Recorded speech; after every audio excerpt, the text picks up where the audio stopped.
Yo, what's up guys, Nandra here, and welcome to another video. This video is going to be talking about card advantage. Now, card advantage is essentially having more cards, having more slash better cards than your opponent to a great deal. Now, the archetypes that I'll care the most about this is both mid-range and control strategies. Now, mid-range cares about it in the sense that you build your card advantage by playing off the board, and control cares about it in the sense of you build your card advantage by playing off of your hand. What I mean is, whenever a card goes, so in order to understand card advantage, we're going to talk about pluses and minuses. Now, a plus is when you gain cards. A minus is when you lose cards. Now, when a 2-drop trades into a 2-drop, well, specifically when a 2/2 trades into a 2/2, that's a +0 for both you and your opponent, just because you both lose one card, but because you both lose one card, it's symmetrical. Neither of you gains anything. You guys only lose things. However, when a card like Tove trades into a 2-drop, that's a +1. The reason why it's a +1 is because your opponent lost a card and you gained a card, in the sense that your Tove is still on the board, so you still have one card up on your opponent. The reason why card advantage is good is because obviously the more cards you have, the more options you have, and essentially, as you'll notice from some of the decks I have, I try to play off the concept of card advantage as much as humanly possible. It's why I play Professor way before like anyone else played Professor, or it's like why I play Polywar, just because like those are card advantage machines that provided you play them correctly, you can just like snowball a game out of control, because suddenly you have way more options per turn than your opponent does. Now, it can be options for trading into the board, or it can be options for what you choose to play next. However, it feels really bad when you're nowhere near close to killing your opponent because they have like 20 life or something like that, and you have 2 cards left in your hand while they have like 8. Those are games that you lose, and that's usually how I try to play. Another example of card advantage is AoE effects. Now, AoE effects, while somewhat scarce in this game, are usually very, very good. A good example is, say, Grimnir. Part of the reason why people hate Grimnir and Dragon is just because Dragon can occasionally play Grimnir on like turn 5, turn 6, but most commonly by turn 7. Now, when Grimnir comes down, everything your opponent has takes 4 damage, and usually your opponent will have at least 2 to 3 cards on the board. So essentially, when Grimnir comes down, he gets you a +2.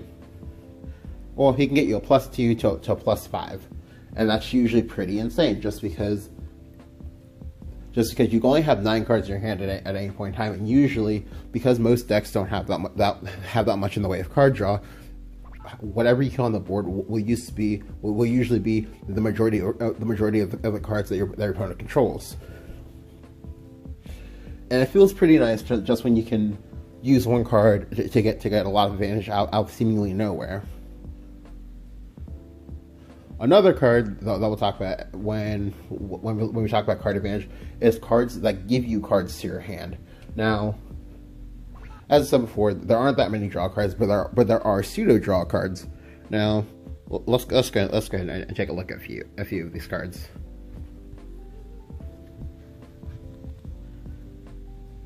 Cerberus. Now, when you play Cerberus, you get a Coco and a Mimi to your hand.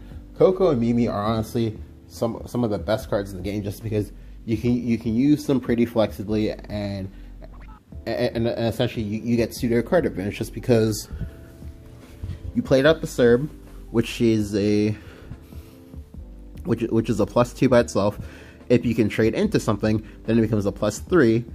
And then when you eventually use the cards, you can kind of like salvage that in order to make certain plays either +0s or just maybe just barely -1s. Another card.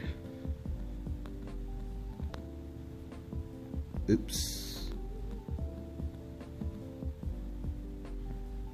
Ouroboros. Now, Ouroboros is honestly one of the kings of card advantage, just because like it's one of the kings of card advantage, and that's part of the reason why I like him a lot, just because when he first got revealed, even after his translation fixes, a lot of people said he was gonna be shit, but I knew that like in 8/4 that can usually be played by like turn 5, turn 6. That usually kills the target on the board most likely, just because one thing you have to factor in is that dragon turn 8 mana is more or less is equivalent to like turn 5 or turn 6, and usually by turn 5, turn 6 the other opponent will usually have something that can easily be revenge killed by Oro. Now, so it already kills something on the board, right? So that's +1. Your opponent will have to trade at least 1 to 2 cards, and will have to trade at least 1 to 2 cards and 1 to 2 cards into it. So that's a -1 for them.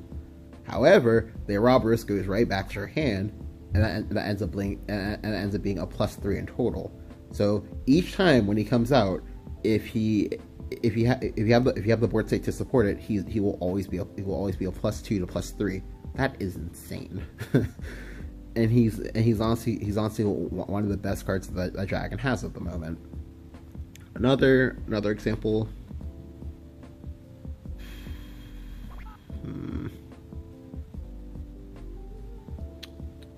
Let me think.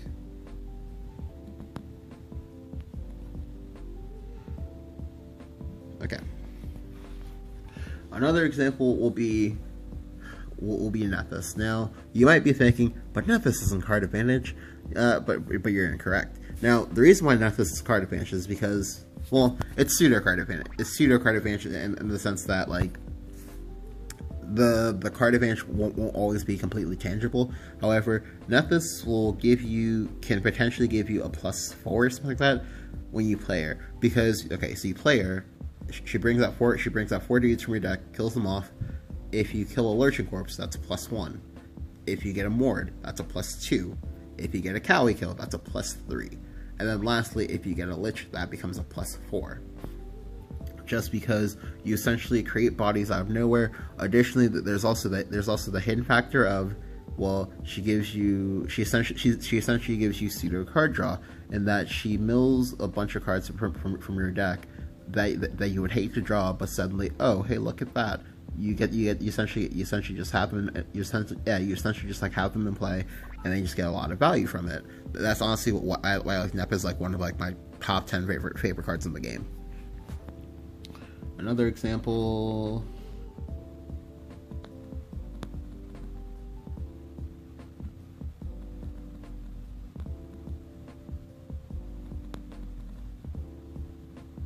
Oh, that's right. I can't pull that, can I? All right. I was going to search specifically for a Tin Soldier, but because I can't do that, I'm just going to show you. All right, here we go. Tin Soldier. So it's 5 PP. It's a 4/5. Evolves to get a 5/6, and then it can deal 3 damage to an enemy. Now, they'll usually use the first one to, if there's a developed board, you'll use the first one to trade. So part of why March Hare is so broken is because so you get an amulet, then you get a Tin Soldier. So you already get a +1. Then the Tin Soldier will go ahead and kill 2 cards. So that's a +3. Then on turn 6, you'll play Garuda, get a second amulet, or sorry, get a second Tin Soldier who will then kill 2 more cards for a +5.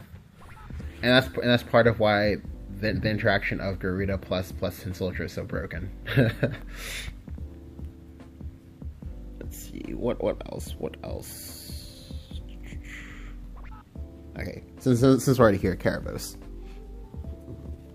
Now, Karabos is she's one of like the grinder type, like over time it'll net you a ton of value, just because like each turn while you have her emblem in effect, you at the end of your turn you go ahead and you ping your opponent for 1, and you draw a card. Now so each time this effect happens, it's a +1. And usually, you can usually get the effect to happen at least 3 to 4 times. So in whole, she'll usually be a +2 from her body, just because she's a 6/6 for 6. That becomes an 8/8 for 6 with an Evo, and that usually requires at least 2 cards to clear. So you play her on the first turn, you kill something with her, that's a +2.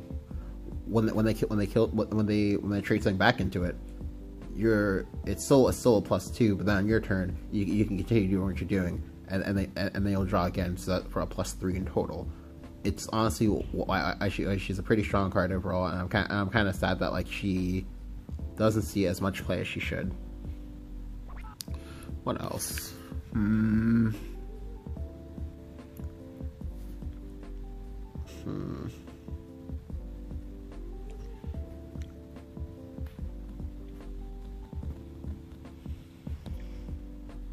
Oh, oops, spelling is important. Okay, there we go. Ektar. So this one's kind of interesting, because like you essentially make some trade-offs here with Ektar, because Ektar consumes shadows that are in your graveyard. Now you use shadows for other necromancy effects. However, most times you're gonna want to use them for Ektar. He essentially converts your shadows from your graveyard, because remember, the graveyard is a secondary resource for you. Now, not for every deck, mind you, but for like a few decks, it's a secondary resource, and he essentially converts your shadows into board advantage. Now, right now, in Shadow, what you'll see people do is you'll see people try to grind their way to turn 7 with 12 shadows, so they can play Ektar, get 4 zombies from it, blow up your board, and then retain card advantage. Just because you're not actually paying anything from your hand or your board to get these zombies, he is essentially a +4. He's essentially a +2 to a +8, which is pretty insane. And by that I mean, in the event where your opponent had like 4 creatures on board, and you play Ektar for 12, and then each of the zombies trades into each of their zombies, that'll be a +4 by itself, or not +4. It could be a +1, but part of why it's so good is because like you didn't actually pay anything tangible to get these zombies. And again, as I said, if you blow up a lot of stuff on the board, and your opponent doesn't have a way of refilling their hand that fast, then most times you're gonna win off the back of that. Of course, we're gonna go ahead and look at taboos. Now, taboo is really good. I've had a lot of games in which my professor will go ahead and make me a total of like 4 to 5 zombies over the course of like 2 turns, just because I can go on 6 mana. You'll go Professor, Evo. Professor will kill something, so he gets that to +1. He'll then convert a used sigil to kill something else, and although you can say that, oh well, the sigil was a card, it wasn't actually doing anything. So essentially you have like a -1. Well, not a -1, but like you essentially had a card that already fulfilled its purpose and therefore wasn't usable anymore in order to then get a +2. Now your opponent will most likely have to trade back into you now, and when they do, their thing whatever they trade me to will usually be crippled. So will usually be crippled from that trade, so that the zombie that you get from the taboo can clear it. And it's just a very, very strong like wall breaker play, just because like if your opponent doesn't have an answer, they can't really deal with it, and then you can transition into turn 7 Junos and then close out a game. But yeah, hope you guys enjoyed. I know that this video was also kind of long and kind of rambling, but I did want to touch on this a lot, just because a lot of people ask me like why I do some of the things I do, like for example, why I'll like prioritize a Crimson Sorcery over having a Levi on board, just because to me card advantage is pretty key. As well as being able to have like more options, and stuff like Levi trade into their 4/2 or something like that, and instead of clearing it with Crimson Sorcery, the Levi was always going to be used to clear something. Whereas like with the Crimson Sorcery, I can either go face with it, I can use it to clean up something on the board. I can also use it for taboos down later in the future. But anyway, hope you guys enjoyed. Go ahead and leave a like if you did. Let me know what you think about card advantage, and also let me know what you guys think. What are good card advantage engines in the game? And I'll catch you guys next time.